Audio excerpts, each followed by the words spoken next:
Ассалаумағалейкум, қасқыр мінез қазағым. Өздеріңіз білесіздер, Шерзаттың ісі бойынша жәбірленушілерді қорғап жатқан адвокаттардың құрамынан бірнеше заңгерлер кетіп қалды.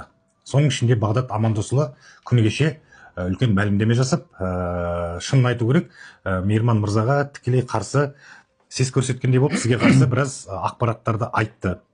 Не себеп болды оның кетуіне халыққа түсіндіріп берсеңіз, Мейірман мырза? Астарлы ақиқаттың заңгері астарлап сөйледі де тікелей маған айтқан жоқ. Оның бірінші себебі істің мүддесіне қайшы әрекеттер жасады. Бірнеше рет ескерту жасалған, жұмысқа жауапкершілігі шыны керек көрсете алмады. Және біз сот процесіне бару кезінде ол қалада өздеріңіз көргендей концертте жүрді. Тапсырылған жұмыстарды атқармады. Бұның бәрінің өзінің дәлелі бар. Сонымен қатар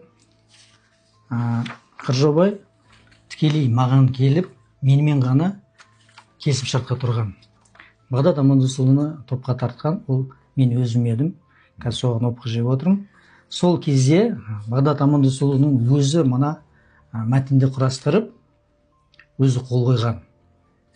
Бұл келісімшарт бойынша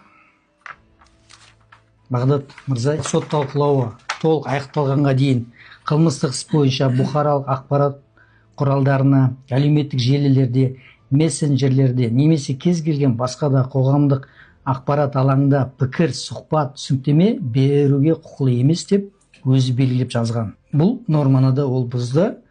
Біздің байқауымша жәбірленуші тарапынан маған көп видеолар жіберді. Екі қызға қатысты мәлімдеме жасап, яғни солардың мүддесін қорғағандай әрекет жасады. Бұл Шерзаттың ісінің мүддесіне қайшы. Бәке, сіз Бағдат мырза кім туралы айтты деп ойлайсыз? Енді көбі сіз туралы деп жатыр. Сол туралы, сіз туралы ғой негізі? Мен енді өзіме қабылдадым, себебі заңгерлер негізі олай сөйлемеу керек, астарлап сөйлеудің қажеті жоқ. Заңгер фактімен сөйлеу керек. Қыржаубай мырза, сіз Бағдатты танушы ма едіңіз негізі? Араларыңызда келісімшарт бірдеңе болып па еді? Жоқ, ондай болған жоқ. Ондай болған жоқ. Келісімшарт ешқандай ол кісімен жасаған емеспін. Тек мен Мейірман ағаға келдім, өтініш жасап. Мейірман аға осы істі қолға алды, сол істі аманат еттім. Кім қатысады, қалай іс жүреді, ол Мейірман ағаның өзі шешеді. Мейірман аға сенем, және бауырларым да көріп отыр, ел көріп отыр, туыстарым, достарым көріп отыр. Біз Мейірман ағаның жұмысына көп рахмет айтамыз.